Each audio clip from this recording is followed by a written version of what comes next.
Être à côté de quelqu'un qui est sur le point de mourir est sans doute le plus grand rappel sur la vraie valeur de la vie. Et à ce moment précis, ton argent ne sert à rien, tes biens ou même tes enfants ne peuvent rien pour toi. Certains l'ont déjà vécu, mais imaginez-vous à côté de la personne que vous aimez, tes parents, tes enfants, ton mari, ses dernières respirations, votre dernier contact.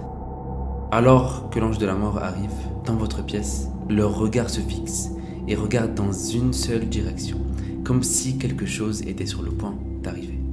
Et le prophète sallallahu alayhi wa sallam nous dit que certaines personnes, quand elles sont sur le point de quitter ce monde, les anges de la miséricorde viennent vers eux. Et certaines personnes réagissent comme si quelque chose d'horrible arrive. Ses yeux se lèvent, et puis plus rien.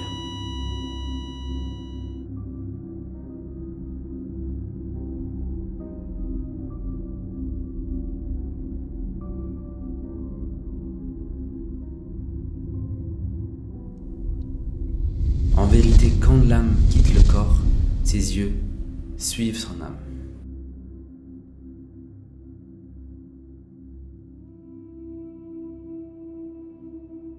Notre prophète sallallahu alayhi wa sallam nous donne une métaphore. Il dit, l'âme d'un croyant sort comme l'eau qui coule d'une carafe. Et la sunna de notre prophète est de fermer ses paupières. Ce moment est si précieux parce que les anges qui prennent l'âme de cette personne disent Amin, Amin, Amin. Donc c'est le meilleur moment pour invoquer Allah pour cette personne.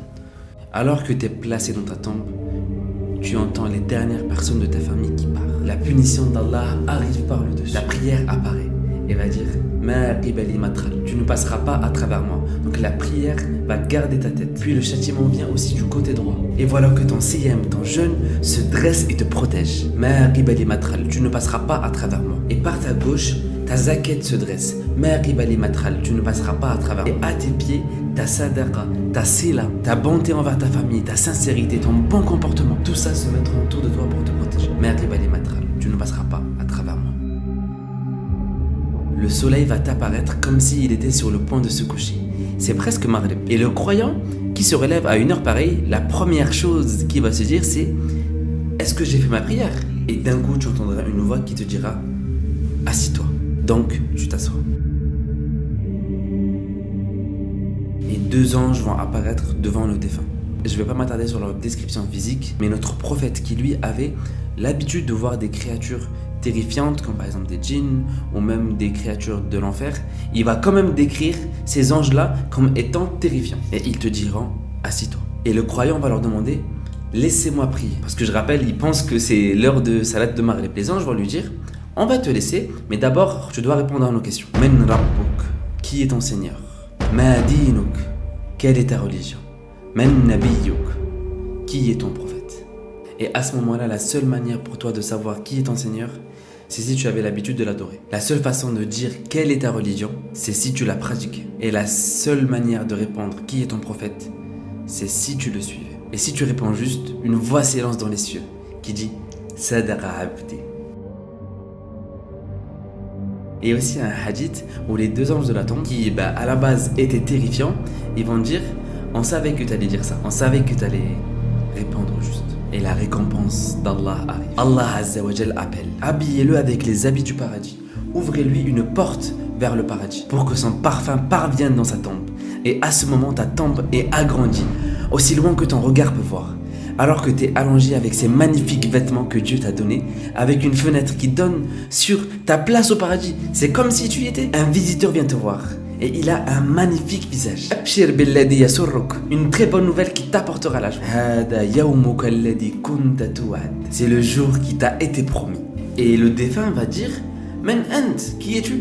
Tawajhuka alwajh yujibu bil khayr. Ton visage ne peut être qu'un visage qui apporte la bonne nouvelle. Ana amaluka salih. Je suis tes bonnes actions. Maintenant, imaginez juste quel visage pourrait incarner vos bonnes actions. Par la permission d'Allah, si vous agissez dans l'obéissance d'Allah, imaginez la représentation de votre Coran, de vos prières, de vos aumônes, tout ça rassemblé dans une seule personne. Et subhanallah, à partir de ce moment-là, elles sont personnifiées. Et ça va être ta plus grande source de compagnie. Tu es tout seul dans ta tombe, dans le noir. Et on a un nombre de personnes qui sont catégoriquement protégées du châtiment de la tombe. On a le shahid, le martyr, celui qui meurt d'une maladie d'estomac et celui qui décède durant le vendredi. Et dans un second temps, on a aussi toutes ces narrations sur les gens qui vont subir un châtiment de la tombe. Et dans notre vivant, on doit éviter ces choses-là. On a celui qui calomnie, celui qui néglige sa purification, celui qui commet l'adultère ou celui qui est engagé dans des intérêts usuraires. Riba, préservez-vous.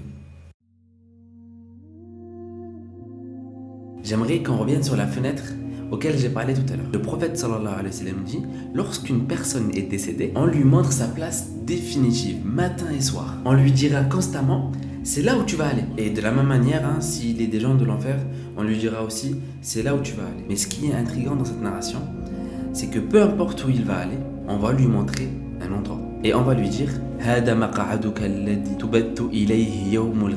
c'est l'endroit auquel tu seras envoyé le jour du jugement. Et le croyant, avec tout le bagage qu'Allah lui a donné, la vue sur sa place au paradis, le parfum qu'il a dans sa tombe, et il verra sa place le jour du jugement dernier. Et là il sera rassuré, il va dire, Rabbi aqim sa'a, Rabbi aqim sa'a, mon Seigneur, fais venir l'heure, mon Seigneur, fais venir l'heure. Il a qu'une seule hâte, rejoindre son Seigneur, Allah, et sa place que Dieu lui a promis, dans un endroit où ni fatigue, ni tristesse, ni trahison, ni même déception orale. Un endroit où on sera tous proches de notre Créateur. C'est lui qui nous a designé, c'est lui qui nous a donné la vie.